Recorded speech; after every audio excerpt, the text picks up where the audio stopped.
Nananatili sa balota ang pangalan ng mga Tulfo sa kabila ng petisyong inihain para i-disqualify sila ayon sa COMELEC.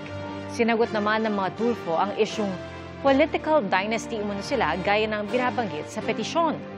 Saksi si Sandra Aguinaldo.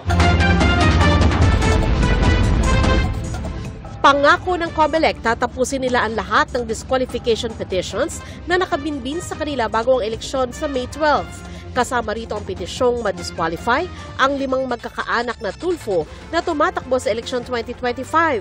Sina ACT-CIS Party List Representative Erwin Tulfo, ACT-CIS Party List Representative Jocelyn Tulfo, Quezon City 2nd District Representative Ralph Tulfo, Party List nominee Wanda Tulfo Teo at Senatorial Candidate Ben Tulfo.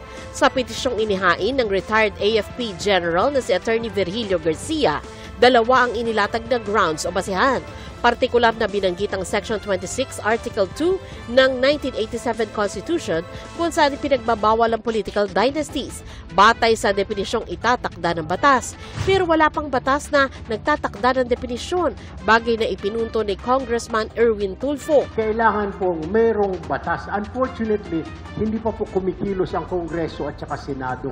Kailangan may defining law, enabling law. Otherwise, saan nga po tayo magsisimula?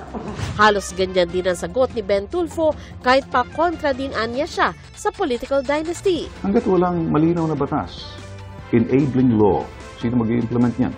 Kinwestiyon din sa petisyon kung natural-born Filipino ang mga Tulfo na requirement para sa mga tumatakbong senador at kongresista. Sabi ng petitioner, matagal daw silang nanirahan sa Amerika kaya dapat umano nilang patunayan na hindi nawala ang Filipino citizenship nila. Pagpunto ng petisyon, hindi nakaupo noon bilang DSWD Secretary si Congressman Erwin Tulfo dahil sa question sa kanyang citizenship. Ayon sa party list na nag-nominate kay dating Tourism Secretary Wanda Tulfo Teo, walang nilabag na batas ang pamilya Tulfo. Ayon naman sa mga tanggapan ni na Representative Jocelyn at Ralph Tulfo, posibleng politically motivated ito. Makakalaban daw kasi ni Ralph Tulfo sa pagka-2nd District Representative ng Quezon City ang petitioner na si Garcia. Ayon sa COMELEC, mananatili pa rin ang pangalan ng mga Tulfo sa balota. Pero kahit madesisyonan na nila, maaari itong iakyat sa Korte Suprema, kaya posibleng abutin din ito ng eleksyon.